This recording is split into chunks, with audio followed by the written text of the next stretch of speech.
What's up, guys? Kevin from BrotoGP here, semi-professional race car driver and amateur tattoo artist, joined by my good friend Rob of the Pawnee Parks and Recreation Department.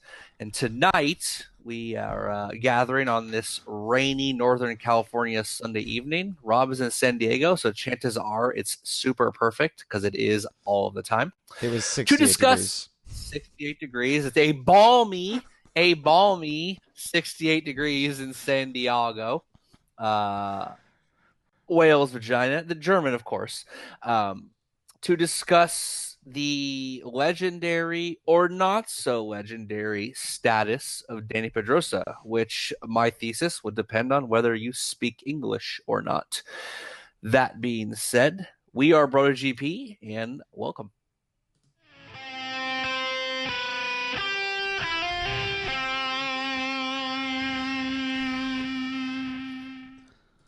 What's up, guys? We are back with a winter episode. Of course, racing has finished for the 2018 season, but we got stuff to talk about.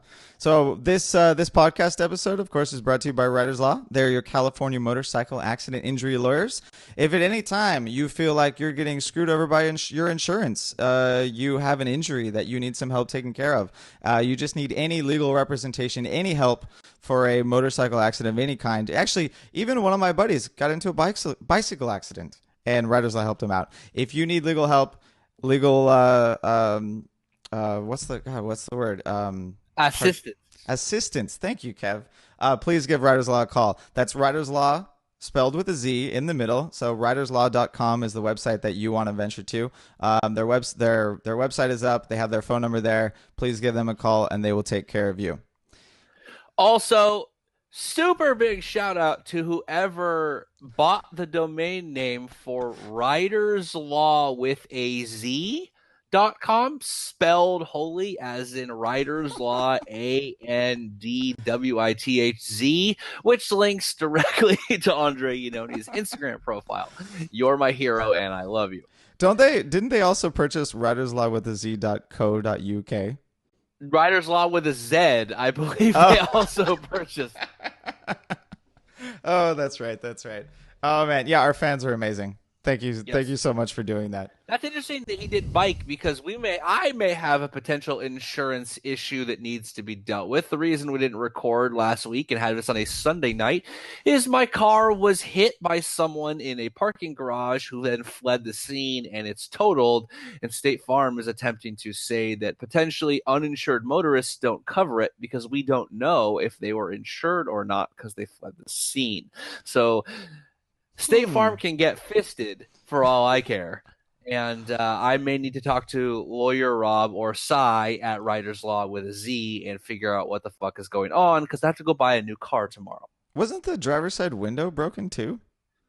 The driver's side window was broken and the car was moved 2.5 spots to the right and perpendicular to the parking spot. So whoever hit it with authority. So we got Mark Marquez pretty good. You sent me Pretty good. He sends me this picture, and I should pull it up right now. It's like at a 45-degree angle from the spots, and I thought you put it there to like take good photos of No, the that's where car. it was. It was parked. That's where it was found. We didn't move it. Holy shit! Keep talking about this. I'm gonna go get the Okay, photo. so then we call the police, and the police we're like, hey, we got into a hit and run. The person fled the scene. There's a bunch of broken parts of their car on the ground next to the car, and the police are like, oh, there's no one. They can come look at it. Is it drivable? Drive it to the station so you can do a report. And we're like, okay, you got to do a report for insurance, all that. So it's pouring rain and like 33 degrees and there's no windows, and I drive it to the police station and the police station has no one on hand to take a report. There's no one at the police station that can take a report, like not actually do police work but simply take a report and fill it out. So then and they're like, well, someone can be here in an hour and a half to 2 hours, or you can come back tomorrow. So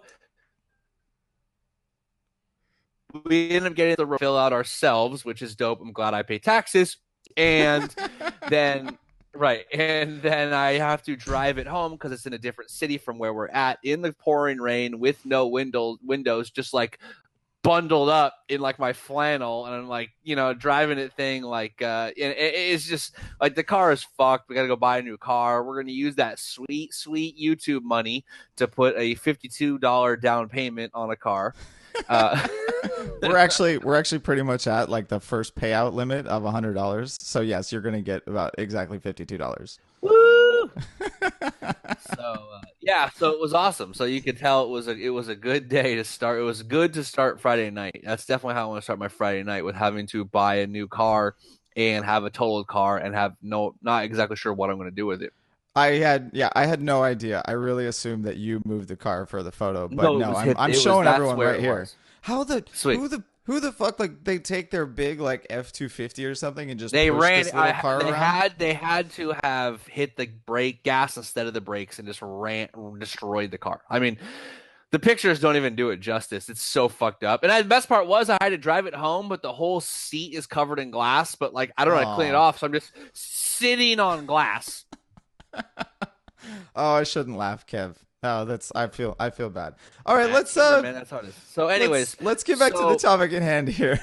So earlier this year, like, look, we could talk about testing, right? Like, so we're going to do a testing episode. No, we're not, because you know why? Because Maverick Vinales wins the testing championship every year, and nothing fucking happens with it. Because testing doesn't really matter. Like, this test, some guys are trying new shit out. Like, satellite guys are trying to prove a point. Some guys, guys like Marc Marquez have a fucked up shoulder. They're getting ready for shoulder surgery, which he had recently, and they test a couple parts they're not trying. Those times don't mean anything. There were no awesome liveries this year like there were 2 years ago. The last time there was a big, huge change where everything was cool. There was no, like, they were just all black. No one had dope paint schemes. No one had interesting stuff. Like, it was just like super anticlimactic. And honestly, after 18 races, what seemed like a 7-year long season, I was ready to just talk about something different. So earlier this year, Dani Pedrosa announced he would retire, and then he was made a MotoGP legend, which is sort of like a Hall of Fame-ish thing. Like, the parameters of how or why you get in aren't really like established. It's not like the MLB Hall of Fame where sports writers and journalists and people who have been given certain like authority will vote on it. There's a voting process. Wait, it's not like that?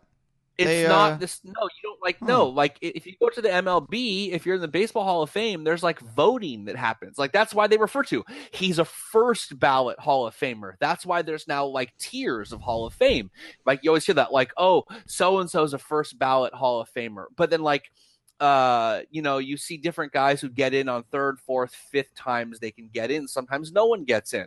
They vote on it. It happens, right? That's why you don't see like Barry Bonds in the Hall of Fame, because the writers don't vote for him, because honestly, the steroid era is viewed with like a black flag, so to speak, to use super like, tainted. Super tainted, right? Exactly. But the MotoGP Legends is kind of like the WWE Hall of Fame, which, by the way, I'm pretty sure our president is in. So it's kind of nebulous right now. Everyone that gets it is legendary, in my opinion. I haven't really seen anyone that's got in that isn't legendary, and despite the fact that Danny's got 54 wins across the classes, multiple championships, and we'll get into like his prestige or why we view he should be, there was some outcry, predominantly in what I would call the English-speaking media and certainly the Anglo-English countries, that he shouldn't be, on the weight that he hasn't won a world championship in MotoGP, because obviously he's won lower class championships. It's funny where the root of that argument comes from, which we will get to shortly. That is what we're going to say. So we originally talked that we would do like a Danny retrospective, but the length and breadth of his career is too much for a single episode. There's too many like highlight or pivotal points. We could talk about his rookie year, which we're going to, or we could talk about 2012 when he won 7 races, beat Casey Stoner, and nearly won the title. We could talk about 800cc era and like failed dreams. We could talk about the fact that he won a race in 12 consecutive seasons, like those kind of things. But for me, I view him as a first ballot Hall of Famer, despite his lack of a world championship title in the premier class. And I believe that a series of factors outside of his control have like put a lens over the English speaking uh, journalists and fans of MotoGP. But I'm specifically talking about the UK, America, and Australia. Because obviously, pretty much the whole world in some facets speak. I've been to like 52 countries in my life, and I've never been anywhere where someone didn't speak English. So, I mean, this English speaking world, I mean, predominantly English speaking world. I'm surprised that you And included Australia. I am going to include Australia for a specific reason, and that includes Casey Stoner, obviously, but we'll come up with the because Casey Stoner, Nicky Hayden, and then the absolute dearth of race winning, because Jack Miller, consistent race winning or championship contenders of either of those countries, and the even larger like black hole of prospective talent coming up in the ranks. So to give a little context, in 2005, Dani Pedrosa had won his second world title in 250. He had won it as a rookie. His first year in 250, he had won as a rookie after winning the 125cc class, where he rode for Telefonica Movistar. And then he rode in 250 for Telefonica Movistar. And won 2 titles and backed up. At the time, Sete Gibernau was riding for a Telefonica satellite team under HRC factory equipment, right? So we're looking at 2005. We see the likes of Nicky Hayden and Max Biaggi riding for the Repsol team, while Sete Gibernau had a factory bike. In 2004, we saw like Alex Barros and Nicky Hayden. Yeah, this was a time in which the Honda was so prevalent across the grid that they straight up just distributed factory parts to, it seemed like, everyone. And that the Honda had a idea of spreading the factory parts across a number of bikes, because the idea was like the Spanish Armada, so to speak. No, I don't know, Spanish, the Honda Armada, so to speak, of beating Valentino on the Yamaha, which at the time was a massive coup to switch over. Massive enough that in 2003 they didn't let him test the bike until the calendar year was over in 2004. So Dani Pedrosa is riding for the Telefonica team. Telefonica is a massive communications conglomerate based out of Spain. Danny is their golden boy. They've been sponsoring since day one, and there is a massive controversy in which he is basically brought over to the Repsol team against the initial plans of running a factory team under Telefonica colors, not unlike what Valentino did with his Italian beer company when he came over. Didn't ride for the factory team, but on a full factory squad. And there was a massive problem that caused Telefonica to be so upset that they would leave GP completely and not return until some years later with Yamaha, oddly enough. So right off the bat, Dani Pedrosa's entry to GP was marred with controversy, specifically with which main Spanish title sponsor would carry him and whose flag bearer, standard bearer, where he be.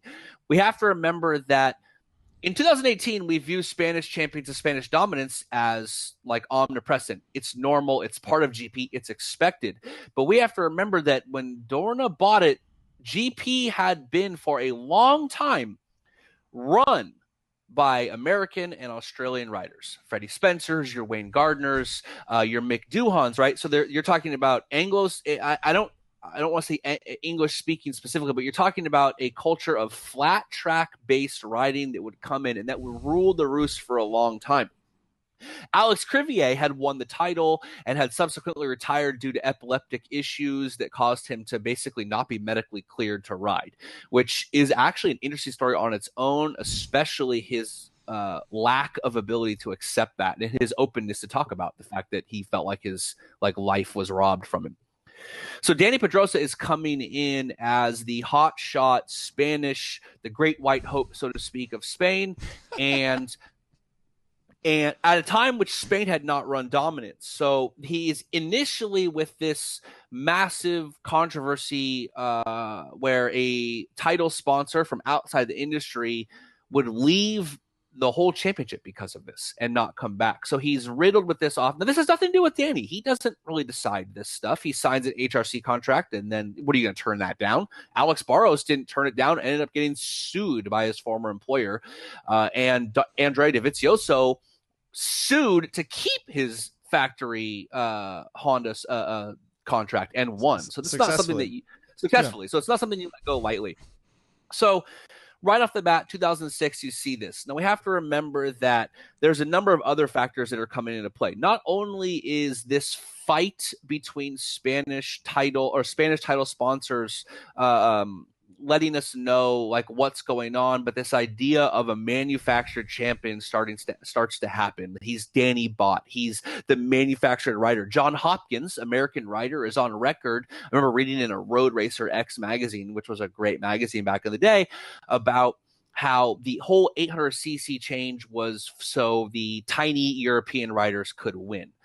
So Dani Pedrosa is basically viewed from a number of countries around the world and cultures of fans as not being a legend because he didn't win a title. Despite the fact that he has 54 race wins, he's like tied. He's ahead of Phil Reed on race wins, ahead of Kevin Schwantz, tied with Mick Doohan for wins. He has a legendary career, but he's held to a standard that is almost insane. His whole career is a failure because he didn't win a world championship.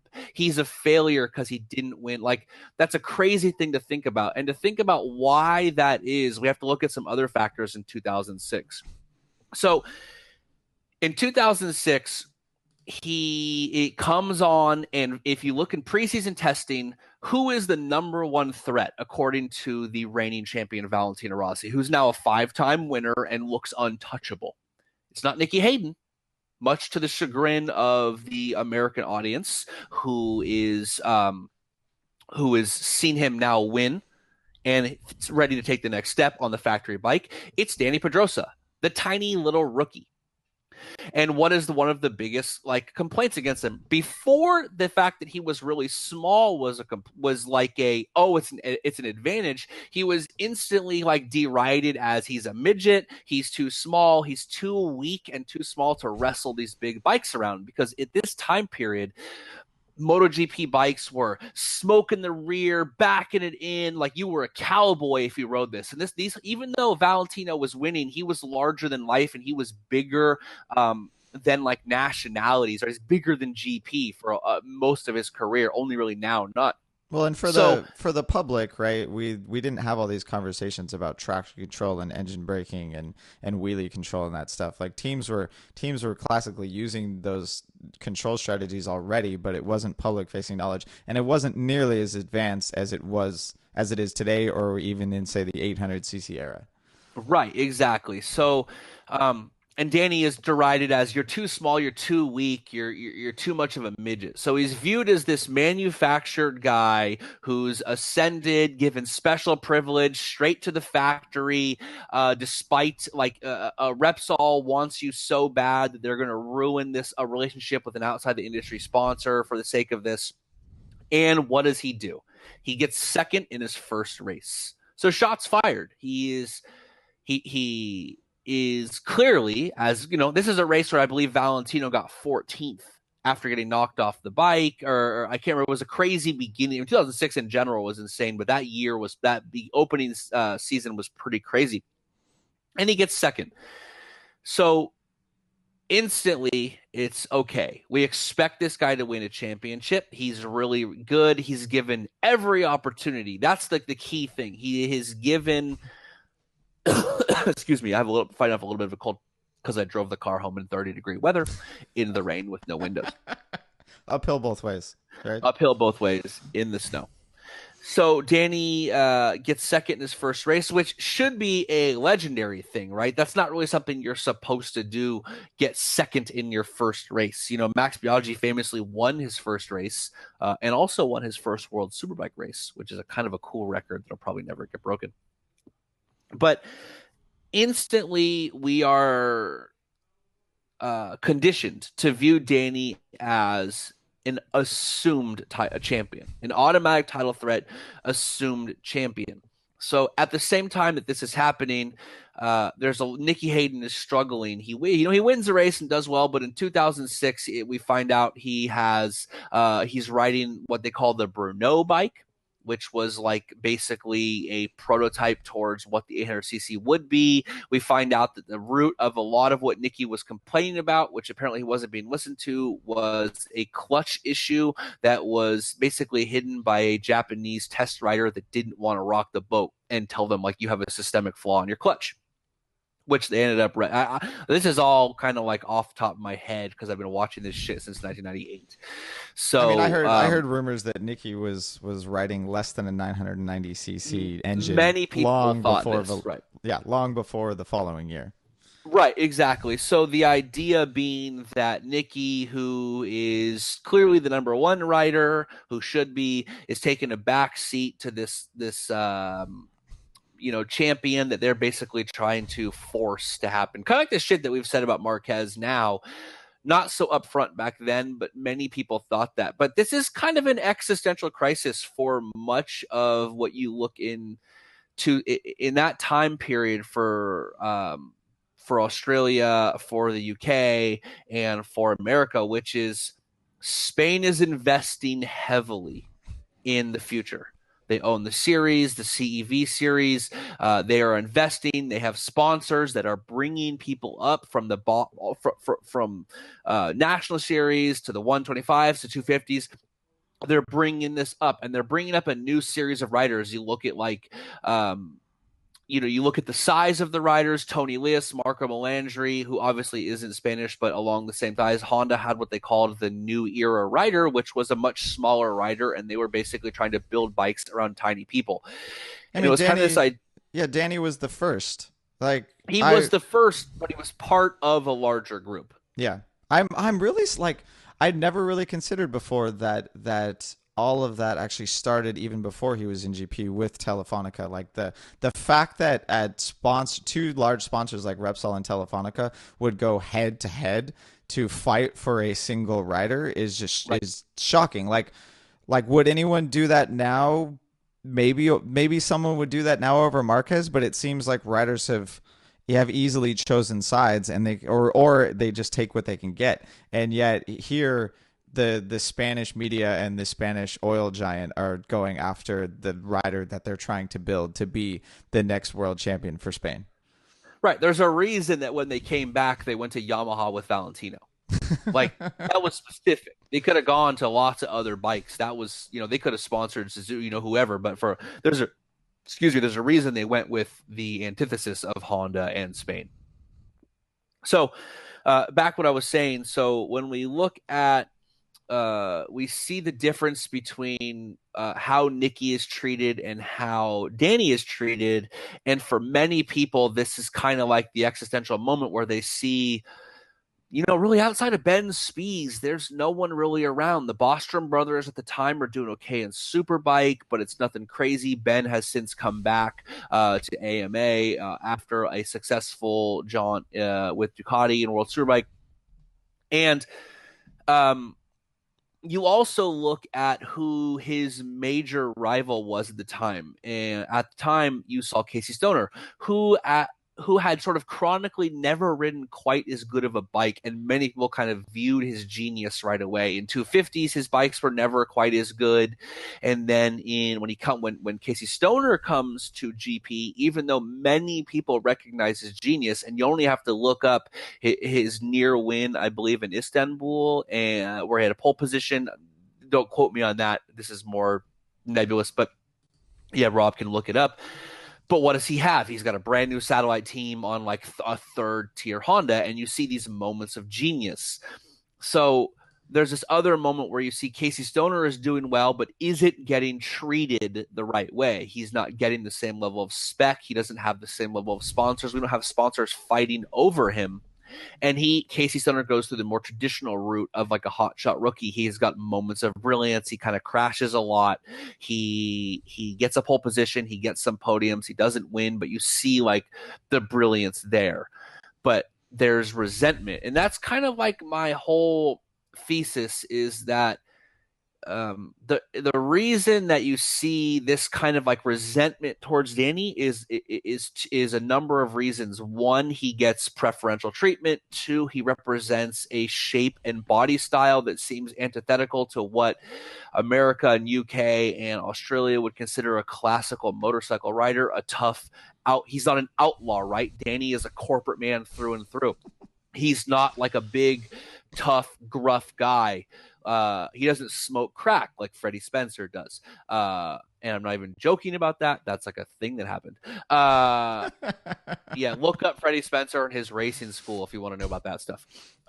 And he's robotic and corporate, so there's a weird resentment as Danny represents the changing of the tides. He represents the coming Spanish storm. He represents the corporatization of the series. He represents the ever increasing mode towards smaller and smaller riders, and he represents literally and figuratively, like personifies the 800cc rule change. And looking at what Nicky had to go through on a bike that was clearly too small for him, a bike that had like almost weirdly no body work. Fast forwarding to 2007, of course. Fast forwarding, yes, but the rule change was obviously in effect early on, and there was some point for that. Some people talked about how the rule change was some Honda guilt towards Daijiro passing away at Suzuka, but there was a lot of grumblings. Like I already mentioned, John Hopkins about the 800cc rule change being so that small Spanish riders could win and manufacturers could take over as the star of the show as opposed to the riders themselves. And back in 2006 and leading up to the rule change for 2007, the MSMA, the Manufacturers Association, owned the rule book. Like right. they had literally, Dorna's nuts in a vice. They could do whatever they want. They had veto power over any rule change. The reason for CRT is because of this. Yeah, but what Kev means is so CRT was created in order for Dorna to show the factories like, hey, we can get on with this series without you. So give up the control of the rule book so we can do what's right for the sport. And that was all in response to the what is classically considered terrible racing that we saw in the 800cc era. I mean, it's just things back in 2006 were not the way that we have them now in MotoGP, where the show seems to be put forward. Back then, the manufacturers did whatever they wanted with the rule book. And just Japanese guilt for Kato, like they tried to slow the bikes down by chopping the engine capacity, and we saw right away that lap times did not increase, corner speeds went up, and the tracks actually seemed to be less safe. Lap times did not decrease. Oh, sorry, yes, lap time. You said increase. No, they did decrease. No, lap times. No, they went faster. They went faster, right? Yeah, exactly. Sorry, yeah, kind of a weird way to word it. Sorry, yeah. The bikes did not get slower. The bikes did not get slower, as expected. I mean, maybe the Honda got a little bit slower, which we will talk about.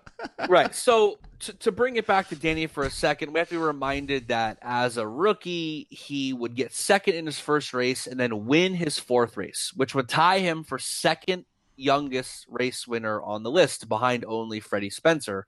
I'm not sure who he's tied with offhand. You can look it up. But if you're second youngest is a pretty good accomplishment, and he obviously won a race in his fourth race. That was faster than Valentino, and he was looking pretty good right off the bat. So you talk about whether he's a legend or not, and we've already established that he won 3 titles in a row. He won 125, switched to 250, won it in his rookie year, stayed to win it one more time, moves to MotoGP, podiums in his first race, wins his fourth race. I mean, I can't actually think of any other rider. The Zarco won 2 mid-class championships in a row. Yes. No one since then, aside from that, and definitely not 3 in a row, going from the lowest class up to the winning your rookie year is pretty big. Even Valentino, he sort of like there was like a thing like he takes 1 year to acclimate, then he wins 125, 1 year wins, moves to 250, 1 year then wins, moves to MotoGP, 1 year then wins, right? Like the same kind of thing that he did. You could even say that with the 800cc era, acclimates to 800cc 2007, wins 2008. Yep. So Marquez didn't even win his first year in the middle class, no, he lost to Brattle, I believe, and partly due to an eye crashed, injury. partly due Or to an eye injury. Probably could have if it wasn't for the eye injury, but shoulda, coulda, woulda. Injuries are a part of it, as Dani Pedrosa probably knows intimately more than anyone. So Dani underlying Pedrosa, theme for this entire underlying episode. thing, yeah. So Dani Pedrosa wins his fourth race. So remember, it took Nicky Hayden a while to win, and those wins are few and far between. Excuse me. So there's kind of an idea that Nicky hasn't been getting a fair treatment. Whether that's right or wrong, I'm not going to say. I think he probably didn't get a fair treatment, that they were looking past him. But again, I consumed MotoGP news through a filter, the English speaking filter, which is kind of what I'm decrying now, because Danny is kind of held to this idea that if you don't win a championship at all, you can't be a legend. Which Zarco kind of said. I don't agree with. The point being, he I has was. Damage Are has we? a number. Go ahead. Are we going to talk about that later? Zarco's comments previously, They're earlier in the relevant, year. so They so are. so they can be. Yeah. Let's let's hit on them at the end. Okay, yeah. So Danny gets second in his first race, wins his fourth race off of three straight lower class titles, and is fighting for the title this year. So the only thing that Danny does that you would consider his fault is he makes a critical error in Portugal, runs into Nicky, takes him out. At the time, the press was calling for blood. People were having a major problem with it. And the interesting thing is this ends up to be the biggest non-factor in everything. Lots of other things out of his control are huge factors. The loss of title sponsors, which would lead into a great recession worldwide, where title sponsors are few and far between. And Danny's, not under his influence, but because of his existence, we lose a major outside the industry sponsor. There's a massive rule change that happens that people are blaming on him or saying that basically because of this rule change, you should win the title. It's a foregone conclusion. In fact, you winning the title is so foregone that we expect it. Again, not in his hands. Bad racing of the 800cc era, style of the bike, not really his fault. He has nothing to do with it. In fact, he rides for Michelin's for the first in 2006, in 2007, before he switches halfway through the season, 2008, when they're going to switch to a spec tire. So Bridgestone's sort of coming out to eventually be the kind of the reason of the bad racing, because that style, when they switch to Michelin's, the racing kind of the excitement returns a little bit.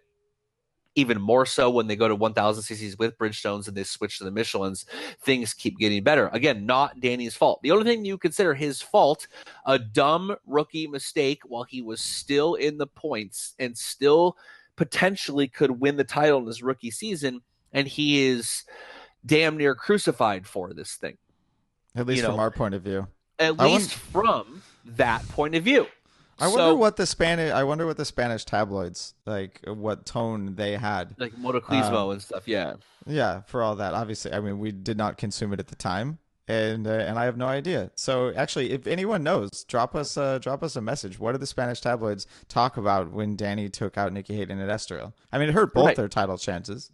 But it didn't hurt his title chance, because Nicky would go on to win the title, while Valentino had yet another overheating problem that caused him to override the bike, cook the front tire, and crash.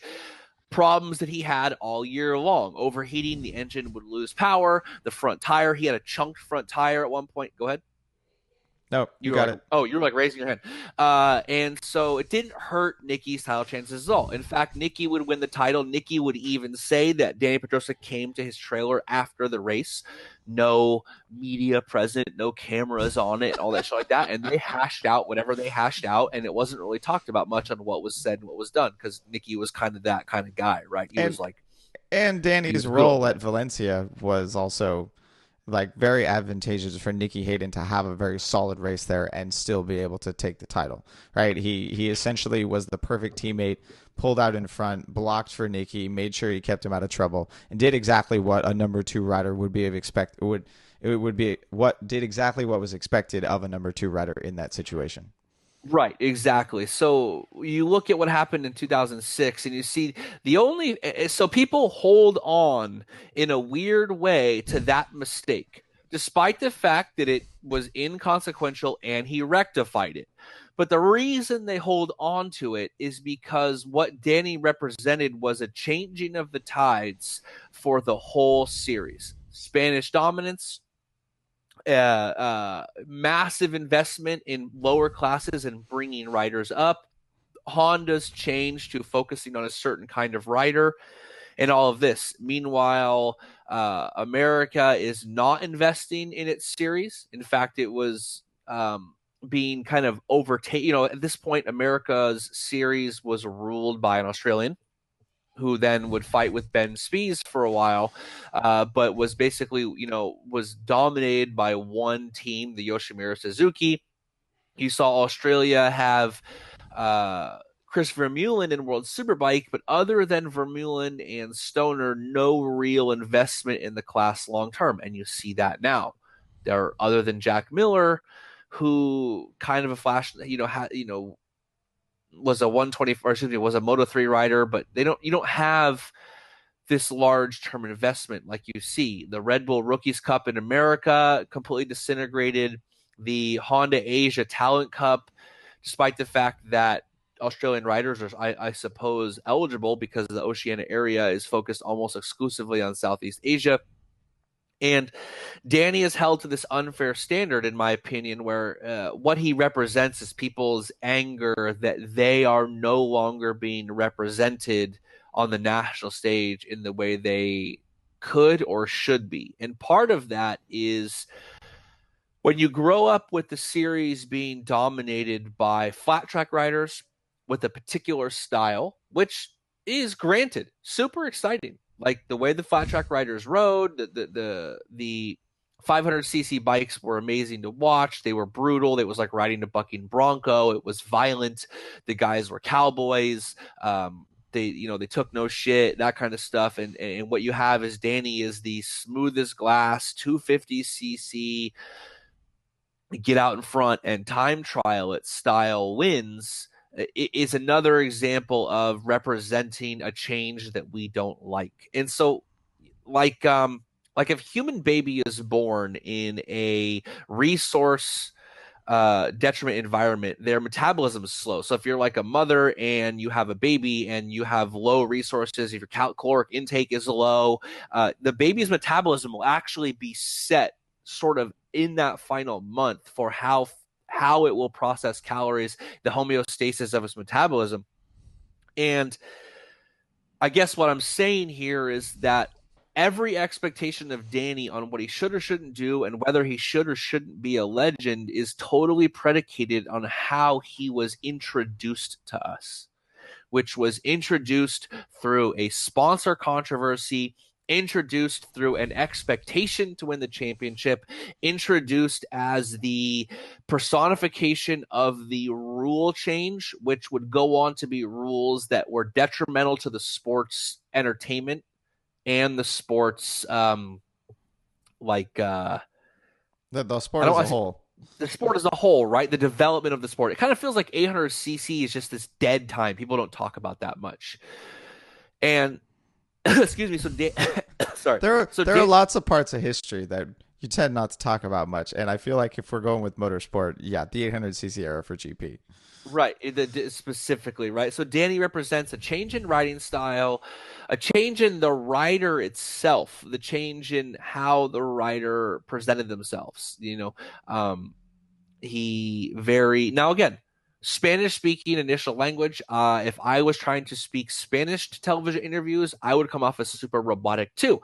But Danny took a long time for him to open up and be the more interesting writer. For instance, someone posted on the BrotoGP Army Facebook page today about Danny talking shit about Alvaro Puig. And Puig is my next point. at the time Puig massively disliked. As now, Puig does what he's supposed to at the time. He's a manager, a talent scout. His job is to get his talent the best thing possible, which he does. He may be the best talent scout to grace MotoGP in the last couple of decades, right? Yes, absolutely.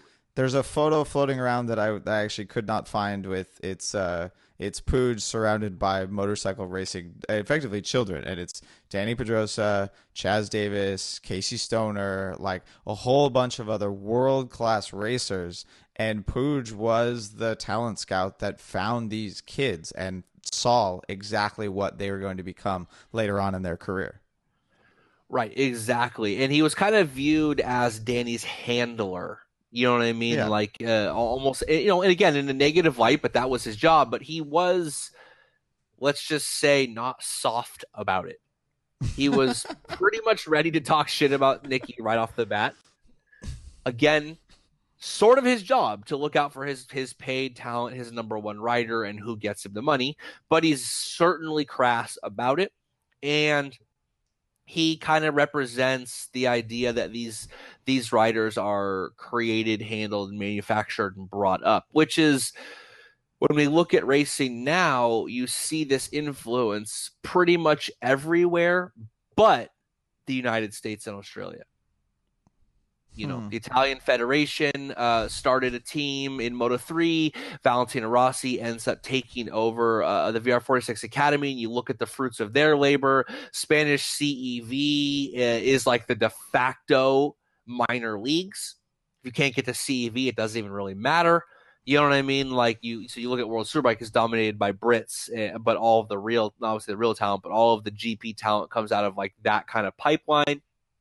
And Puig is actually running the Air Asia Talent Cup. Yes, like, he's exactly. He's the one that started it, so he right. knows and what he's doing.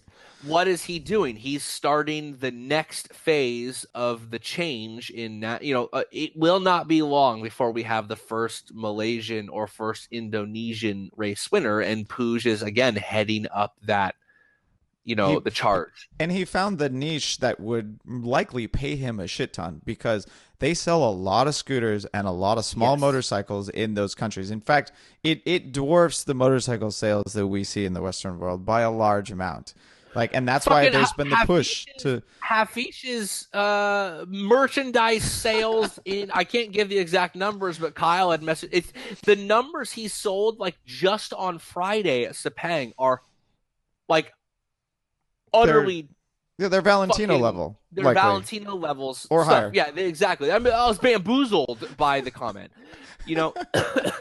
But it's kind of funny to talk about Puig and Nicky Hayden in the same light with in comparing their approach to the situation, right? We had this idea of Nicky that a good old boy, very very well spoken, unbelievably polite, just an amazing person, right? And so his approach to a new teammate coming into the team would likely be let's share the development, let's both try and get the parts, let's both try and go faster and have a solid race. Whereas it really seemed like Puig took the approach of, I'm going to do whatever I can to get Danny the fastest motorcycle at the expense of Nicky Hayden. That's right. That's the narrative that we got in at least in the United States for how the 2006 season went. And yeah, just it was Alberto Puig was probably was definitely a large part of the root of the hatred the optics were super bad. Yeah. And it's interesting because, again, a huge Nicky fan. God rest his soul. But Nicky was very, I want to say, manufactured and given treatment too. Honda America paid got him the ride initially. There was some response that Colin Edwards, World Superbike champion, fresh off the greatest comeback in World Superbike history, should have had that ride. He ends up riding. Colin Edwards doesn't get the ride back in 2003. Oddly, he rides the Aprilia, then a Telefonica Honda. Aprilia. Oh. Right, exactly. The most evil bike there ever was. Nicky is very much a corporate man, like you said. I don't say corporate man, but he doesn't air his dirty laundry. He speaks straightforward. He never said a bad word about nobody. You know what I mean? Very rarely did he say anything that you would classify as controversial. He certainly was not Cal Crutchlow level salty, and definitely represented the energy and focus of a nationality that was trying to push him onto the stage. Now it worked out, and it was a good call and a good gamble. He But that wins the was title in 2006. Go ahead. well, yeah, but that actually was what was needed to get people into MotoGP and into that level, right? Like we've been talking Right. about how Spain is doing this for Dani Pedrosa, like America, the United That's States doing that for Nicky is should just be par for the course. my point exactly. Nothing wrong with that. America Honda thinks that Nikki is a talent of caliber that can win races and fight for titles, who will help them sell bikes in America. That's what you do, right? You can't win a MotoGP title unless you are the best rider on one of the best teams. That's like it, generally the best rider on the best team wins. Rarely does that not happen. You know Yeah. what I mean? So Nikki is effectively similar to what we're talking about that Danny gets shit for, right? Except like because the how it's filtered, there's a problem with how it's viewed. So this goes back to what I'm saying. I don't believe no one in the Latin media really questioned whether Danny was legend status. And I think that if you look at his stats in a vacuum, he's 3-time runner up. He has a record number of wins. He is one of the youngest winners ever, multiple lower class champions. It's the same thing. Angel Nieto is a legend. He never even he's a specialist in 125cc. At the time, that's viewed as an equal class, and he's put in. Yet Danny is held to an interesting standard that is created primarily by factors outside of his control. So does he win a championship? No, he doesn't. And I think I've said this a million times, held back by his stature, and I will go to my grave wondering why Danny didn't put on 10 or 15 pounds of muscle. I I do won. not understand. Nautilus lifting, bodybuilding is the cornerstone of nearly every single athletic endeavor there is. You have a hard time finding. I mean, even Tiger Woods revolutionized golf by being pretty jacked back in the day for a golfer. Everyone said blah blah blah. No, for 100 years in baseball, they said no, if you lift, you'll be too bulky and stocky and too linear, and you won't have the flexibility. And of course, everyone proved that wrong. And you said, yet Danny is consistently held back by injuries from his small frame, but he can't change his height, but you can change your weight. You can change your musculature. I remember Matt Mladen had bulked up pretty huge in the 2006 season, had a bad crash, and literally specifically said, I didn't get hurt because I got 10 pounds of lean muscle mass on me that I didn't have before. And, Really? yes.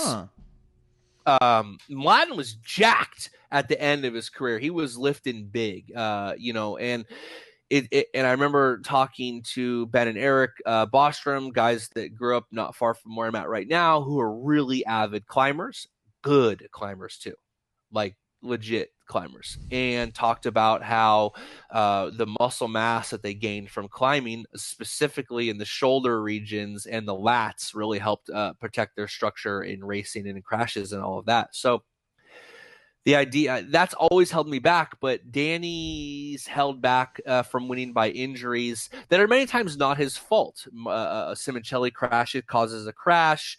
Mark Marquez breaks his brake line. I believe if you look at 2006, Traction control line. control line, yeah, exactly. There's a number of things where he doesn't win the title because of injuries that he didn't cause himself, and yet the idea that this kid is held to this standard is kind of wild. So let's what one that he classically did cause all by himself. What race was it? Saxon Ring in the wet 2000. What year? What year were they at Danny crashes out, and I've got the picture floating around in the slideshow here where he makes it into the air fence, and thankfully the bike misses him by a Yes, couple of that feet. picture's nuts. He's like exploding, like a full prone, like arms in the air, legs out crazy, just bam, like right into the air fence. Well, yeah, he lowers and the bike just hits right where he had just impacted the air fence. Right. But at that point, it's either before that race or just after the race. There was like a 3 or 4 way tie for the championship. Right. And those are like Danny classically, even though we've talked about, he will win 2 races every year or at least 1 race every year, but there were many times in which he was fighting for the title, and just like non-title winners do, at some point through the season, halfway through, 3/4 of the way through, they fade back, and eventually it comes down to just 2 or just 1 early, like, with a couple rounds to go. Right. And Dani Pedrosa was just always one of the ones that would have something happen to him, some race go bad, something towards the end of the season not go right for him, and his title challenge was over. Right. So speaking of something not going right for him or something going wrong, you look at he's blamed for the 800cc rule change. May or may not be true, but certainly he didn't decide 800cc rule change. But what happens in the first year of 800cc's? Stoner and Ducati blitz the series, and they catch everyone off guard. They successfully predict. So there was like the gentleman's agreement that the 800cc rule would have like a 200 and whatever horsepower limit. They kind of like that was the idea. So when you looked at the Honda 800cc bike, it had like almost no bodywork. It was designed for quick transitions, not number top speed, because they wanted to like change the nature of racing. And Ducati just has like this outrageously powerful bike, and they've got the Bridgestones, which are just coming on strong, and Stoner is a once in a generation talent, right? So everything comes together. Best bike, or one of the best bikes, good tires, and Stoner is just a talent that's unreal. So Danny doesn't win. Honda completely misses the mark on that bike and spend almost all of the 800cc era catching up before finally getting Stoner on the bike, who then Yeah, wins a title on it. not only did Honda fail to predict the horsepower requirements, they also the front end feel was supposedly shit out of that motorcycle, and that's Right. why the Yamaha was able to succeed later, because they succeeded in giving Jorge Lorenzo and Valentino Rossi the front end feel that they needed to take advantage of the fast corner speed and the sweeping lines that the engine, the torque curves, the power output of that motorcycle would optimize. And Valentino has kind of I don't want to say the balls or the audacity to basically force the Bridgestone tire switch. So the Honda misses the mark in 2007, 2008, and they're saddled with the Michelin tires, Yeah. which, as Valentino proves in 2008, that is not simply are not as good. Remember, 2006, Valentino has multiple chunking Michelins, while Bridgestone has multiple race winners. Troy Bayliss wins a race. Loris Capirossi wins a race. The year before, Tamada wins in Rio and somewhere else as well, I believe Motegi. So the Bridgestones are coming on strong, and then the tire change happens. The rules, remember? So Michelin is famous for knowing how to make their tires work in a perfectly narrow set of parameters because of their overnight specials, because of their basis in Europe, where Bridgestone is a Japanese tire company, and so they have to make bikes that work or tires work in a wider range of circumstances. So the new tire rule comes into play, where they only have limited number of tires per season per race weekend, and Bridgestone obviously takes a massive step forward, or you could say they continued their trajectory, and Michelin took a huge step back Yeah. because their So bikes only work. to Go ahead. explain the overnight tire just a little bit more, if you've never heard about this before, MotoGP would have Friday practice. Michelin would go back to the drawing board, and they would literally make a brand new tire based on the parameters and the data that they gained from Friday practice, ship the tire into the racetrack, and give it to their riders by Sunday for the race. And they would produce a Right. better tire because of it. So yeah, They have come it. later on, the rules were eventually changed. That was seen as an unfair advantage and not something that was good for the sport. Obviously, crazy, ridiculous costs. And impossible for Bridgestone because they were based in Japan. So tire allocations were introduced, and tires were then, I think in 2007, they weren't yet random allocations. So I think Michelin and Bridgestone could still give Yes. preferential treatment to their, like, their top Riders. tier Yeah. factory riders. Later on, we got tire allocations where Michelin and Bridgestone would produce all the tires, and Dorna or the FIM would hand them out to each rider. So there was no such thing as preferential treatment. But yeah, so like over a very short time span, the Right. tires changed dramatically. And this brings me back to 2006 with preferential treatment as one of the problems. I don't know why you're laughing. Why are you laughing?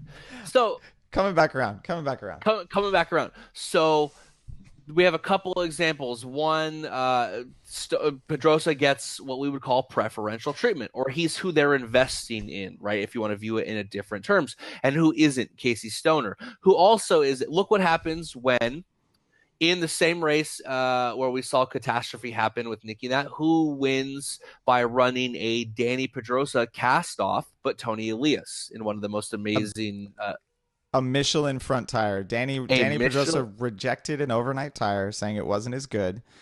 Tony Elias got the opportunity to use it. He was not the number one rider for Michelin by any stretch. He of wasn't even the number one rider on Grassini Honda.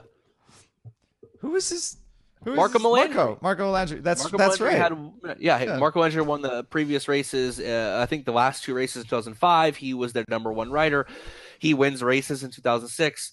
Tony Elias takes the Michelin, the cast off, so to speak, and goes on to win the race. And then there's some talk that like, see, Dani only really wins, gets second because of this preferential treatment, which is he outdrove Valentino out of the final corner, if I remember correctly. Yes, he did. Wins by like 0.005 or something. Valentino famously says he rode like the devil in the weird way that Valentino talks in English, which obviously is cool. And without those 5 points would go on to cost Valentino the title, oddly enough. He would lose by 5 points. So Dani is now it's exposed. Oh, look, the moment you get the stuff that Dani was getting, also Rans win. Some guy who rode for the Tech 3 Yamaha team and didn't do much, rides for Grassini, isn't doing a ton. He gets one of Dani's allocated tires, and suddenly he wins the race. So there's some talk that, like, look, if you're getting what Dani gets, you can win. See, we are discrediting Dani's ability, and we're putting it more towards the preferential treatment he gets, which is like the number one thing people say. He never won a title despite the fact that he rode for Repsol for so-and-so years, 12 years, I believe. There's always an asterisk next to it. It's right. You should have done it because you had X, Y, and Z. Right. Even though the bike wasn't that great in the early in 2007, 2008, 2009, it didn't really come up till Stoner got on the bike, but the bike was clearly massively improved and had the Bridgestone tires, the tires that Stoner had been racing on since 2007 and done remarkably well on. So I question how good the RC 212V was. Even when Stoner rode it, because we know that Casey Stoner is a rider that generally didn't give a shit about what the front tire was doing. Right. So he rode the motorcycle with the rear tire and would just blindly push the front end into the corners, and it would stick for him because he was riding it so hard. And Dani Pedrosa had never been that sort of rider. So even if the RC 212V finally wins the last 800cc title, I would never see Dani Pedrosa being able to do that. And I would never say that the bike his style. Yeah, and I would never say that the bike was amazing. Like, we talk about that now with how Marquez is now on one of the best bikes on the grid. Like, I would never have given that title to the 212V. No, the 212V was a disaster from the get-go. Despite that fact, he was able to come in second on it more than one occasion, 3 times second runner-up overall, or first runner-up, second in the championship. So I guess what I'm saying here in maybe the first episode, I haven't ever sworn. I don't think I've sworn yet. This is going to get YouTube clicks like crazy, dog. Damn. I figured out how to put those little hashtags over our title. Okay, cool. Yeah. Boom. Yeah. So what Dani swear. represents is the changing of the tide and the focus of GP away from the English-speaking markets and more in the hyper focus, which then would become a problem in the 800cc era. We see a huge reduction in teams. We see a big reduction in sponsors. We see, admittedly, way too many Spanish riders on the grid. And you could say that like merit alone should matter, but not really. Not in a series that is at its core a branding exercise and international branding exercise. There should be a variety of nationalities on the grid. That's why guys like Hafish, I'm super stoked about being in there. That's why I'm glad Cal Crutchlow is still around. I mean, yeah, Honda or the Japan in general classically was always pushing for a Japanese rider on an amazing team. Like Yes. they had a good streak going of Japanese riders getting podiums in MotoGP. And Or back again, this is an example, or back when Japanese wild card entrants would like show up and win, like right, Norifuma Abe and all that, like they would show up and like dazzle people with their crazy style and crazy hair and all that. And like Pedrosa had the least crazy style of all and probably the least crazy haircut in the history of MotoGP. I've actually got pictures of all of his hairstyles going through. Sometimes the front would go up, and other times it'd just be short. Bada boom, right? Yes. Other times it'd be just be clean, high and tight, like Ron Swanson. There's only 3 approved haircuts. So for me, I've always liked Danny. I've as he got older, he opened up. He was a little bit funnier. His sense of humor was kind of interesting. As he regressed from title favorite to kind of underdog status, I rooted for him even more. People do like to root for underdogs in general. And it always kind of bugged me that people would hold on to a rookie mistake by a young kid with the weight of the world on his shoulders. Imagine all of those things that we just talked about. We talked about sponsor controversies. We talked about rule changes because of him. We talked about the amount of expectations on his shoulder were huge. And he is trying to, when the title makes a mistake, takes out Nicky. Now, this ends up being inconsequential, but a mistake he made with massive pressure when he was incredibly young haunted him for a certain number of people for a really long time. And I always kind of like bugged me that was the case because Nikki said shit was all good, and yeah, people didn't want to let that go, and they didn't want to let that go because of the other stuff that Danny represented, not that initial event. That's just the excuse. Yeah, I mean, I started kind of watching GP around 2005, 2006. So as kind of a new entrant into this championship, it was hard for me to let it go, and I never really attribute it to all that other stuff that was kind of building up. Like I do think that if the 800cc era had not come around, it probably would have, I would have at least been distracted by more good racing. Because I mean, Right. we've talked about this before. 2006 was a crazy year. The number of winners in 2006 was finally surpassed by by Dovey on Cloud 9. Oh God, the worst. I had The to say worst. it. I had to say it for you. Where I've got the list around here somewhere of number And of it's interesting winners and too because average. there was when Nikki was put into the Hall of Fame, there was a couple of people I saw like on Twitter that like questioned it, and I was like, no, Nikki won. He's a legend because he won the title in one of the most legendary years there ever was. 2006 was insane. You see Yeah. that? I censored myself. I almost said a bad word. Oh, actually, I'm wrong. I forgot. Yeah, 2006 had 7 winners. 2000 had 8 winners, and then 2016 had 9 winners. But the Yes, but it average, was 2016 was the first time we had a satellite rider win since 2006. That was yeah, kind of like the yeah, big that's thing. true. Yeah, in 2006, it was spread between Ducati, Satellite Rider, Yamaha, Honda. Like it just there was many others in which for us to root Yes, against or for, and right. that's yeah. So it finally was great to get that coming back in 2016. But I mean, and that's the thing. Like the average is around 4.5, like a number of different winners for MotoGP. So for us to even experience 9 is amazing for the current era of things.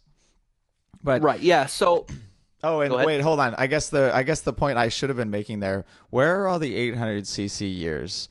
Let's see, 2000, 2008 through 2011, or 2007 through 11. 2008, 2010, 2011 had 4 winners, so they're right on the average. Right. The And ascension of the alien era. exactly, and then 2009 did have 5 winners.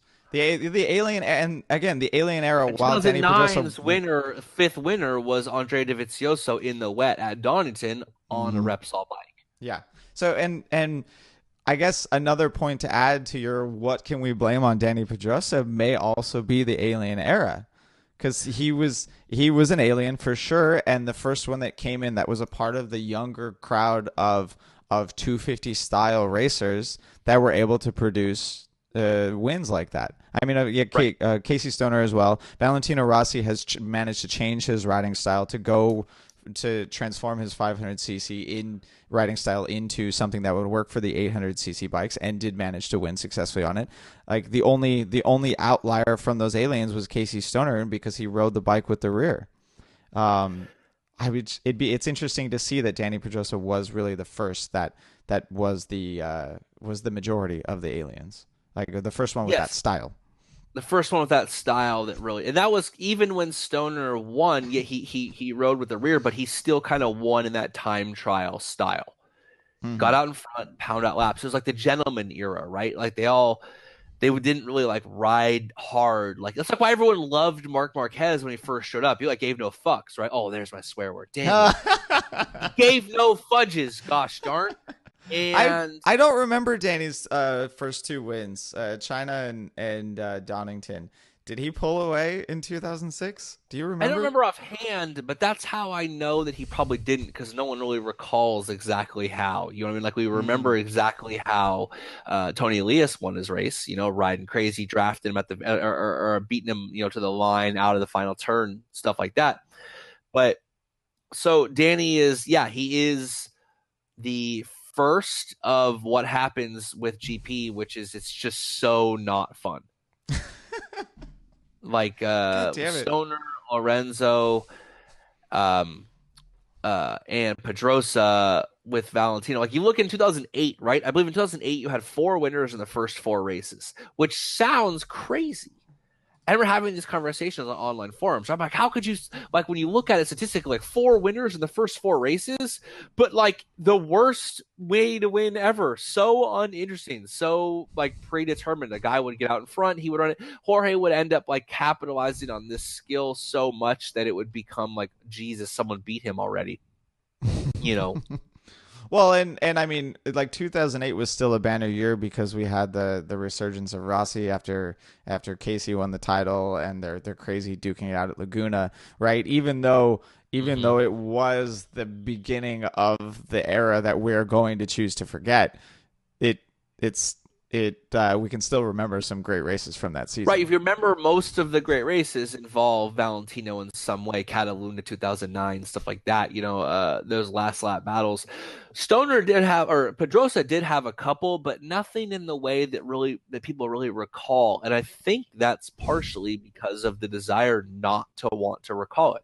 We have a predetermined idea of who he is and what he represents. So we have a narrative that has been established. That narrative was established in his rookie year, and he could never escape that narrative no matter what he did. God, the only one that I can recall is Aragon, what, 2 years ago when he duked it out with Valentino. God, yeah, you, Right. you said you said they all involved Valentino. It's like, oh shit, they do. Right. Oh man, Kev, we've been going for about an hour and 10 here. Any I do guess do what I'm trying to say is when you think about Danny and you look back through his career, uh, clarify how you're looking at it. If who said an unexamined life isn't worth living? Well, your opinion's the same way. Examine who and how it is that you have that opinion, and how that opinion may have been filtered, or how the news that formed that opinion may have been filtered as it's sent to you. Danny was a victim in the right place at the right time for a great many reasons, but that right place at the right time, depending on your location and the media in which you consumed your GP, could have filtered him to be the wrong place at the wrong time for you and the riders and the nationality of riders that you rooted for. I mean, he's no Scott Redding with the wrong place at the wrong time. But No, Danny was in the right place at the right time by largely, and that's proven by 12 wins over 12 straight seasons. yep. And that's hard to do. Valentino didn't do it, and he only didn't win in his final year. And I think he was just kind of over it this year. Um, so he, he was kind of done. Well, And and I think that over it and many things going against him, right? Part of his downfall, so to speak, I'm going to blame on the Marc Marquez Honda chassis and the riding style that must be used to go fast on that motorcycle. right, And that's which he it's simply doesn't have. yeah, it's the antithesis of Dani Pedrosa's style. And everything that we've seen since Marquez started since Honda started pushing the development his direction has proved that to me. And even with the switch to Michelin tires. Right. So anyway, all I'm saying is when you think about Danny, and I know we could have a more positive episode about it, but I was really interested in the idea of why his status is controversial to begin with. Why is a guy who's never said anything wrong, won a shitload of races, there's my second swear word of the episode, was still PG-13. I think you need 5 to get to R. And who won titles in the lower classes is so decried as for not being successful. And that's because he was expected to do more than he did and he represented a changing of the tides for a couple of cultures that haven't really adapted since. I mean, American racing simply has fallen off the map on the international scene.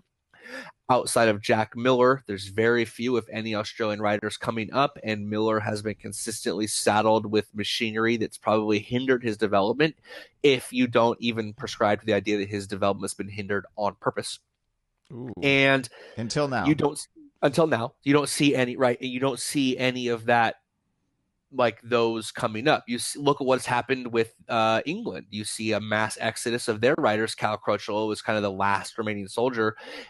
Smith is gone. Redding is gone. There's not anyone in the pipeline, and they're all just going to World Superbike. Those are all like Scott McPhee, or what's his name? John McPhee. He's Scottish. He doesn't even really count. Danny Kent has no ride. Currently posted, I don't have a ride. Who was the Moto3 champion? Mm-hmm. And Danny was the existential crisis of letting everyone know that things are changing and no one's doing anything about it. And instead of doing anything about it, people were simply angry towards what he represented. All right, Kev, let's round this out with some more BrotoGP-ness. I feel like we have a entry point here into talking a lot of shit. You want BrotoGP-ness? I thought you didn't want that. No, I want more talking shit because there is one we mentioned this a little bit earlier. Johan Zarco spoke up at a press conference early in the season when who was being inducted into the MotoGP Hall of Fame? Randy Momola. Right. I feel like and who argued really, really hard against Johan Zarco for Randy Momola's induction into the MotoGP Hall of Fame? I don't know. Who, Rob? I feel like exactly the people that you've been talking about this entire episode. The English speaking media came hard to Momola's side to argue for him to be in the Hall of Fame for similar reasons, like why people are arguing against Dani Pedrosa. Correct. He didn't win a title. I mean, wait, where does Randy Momola fall on the all-time winners list? How far down? He was pretty good until the Alien era kind of blew that list up. Oh, I got to scroll down really far. Yes. He's got 13 wins, 25 seconds, 19 thirds, 5 and runner-up a number of times. And runner-up quite a few times. He has fewer wins than Alvaro Bautista. But all of his are primarily that's true. Yeah. So how they list GP wins is hard. But Momola, I was being disingenuous. Rider, wins many races, has a strong brand ambassador career after he retires, heads up the Riders for Health organization as kind of the poster boy for that, and is inducted. Johan Zarco talks a bunch of shit, which was funny. Like, don't get me wrong, and basically said it devalued it, despite the fact that there's no, value placed upon it. Like, you don't have, if you want to have like, okay, there's a Legends, and then you just have Hall of Champions, or you don't need to be like voted in or placed into. If the prerequisite is that they're a champion, there's no reason to have the thing. It's just the champion, and all of their names are on the trophy. Like they have that trophy. They have that already. Right. They already have that trophy. Like they have the trophy. Everyone's name is on it. Who's won it? That thing exists. The Legends is a separate category that has a variety of like nebulous things around it.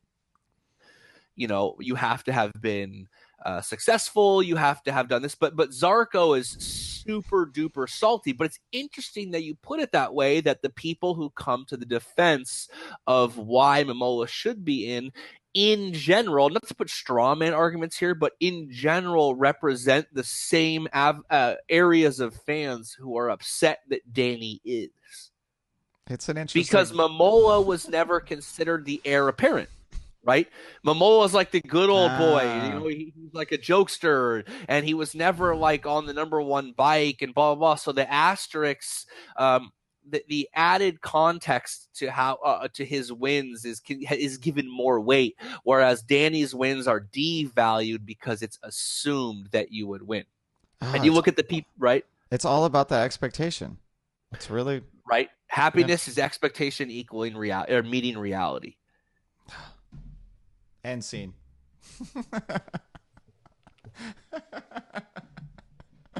Oh man. No, so look, we could have had an episode where we just like posted videos of Dani winning at Laguna, or Dani having his battle at Aragon, and been like, oh man, he was cool. But like for me, we talked about racing for 18 races, and I wanted to talk about something a little different in the sense of like why you may view Dani a certain way.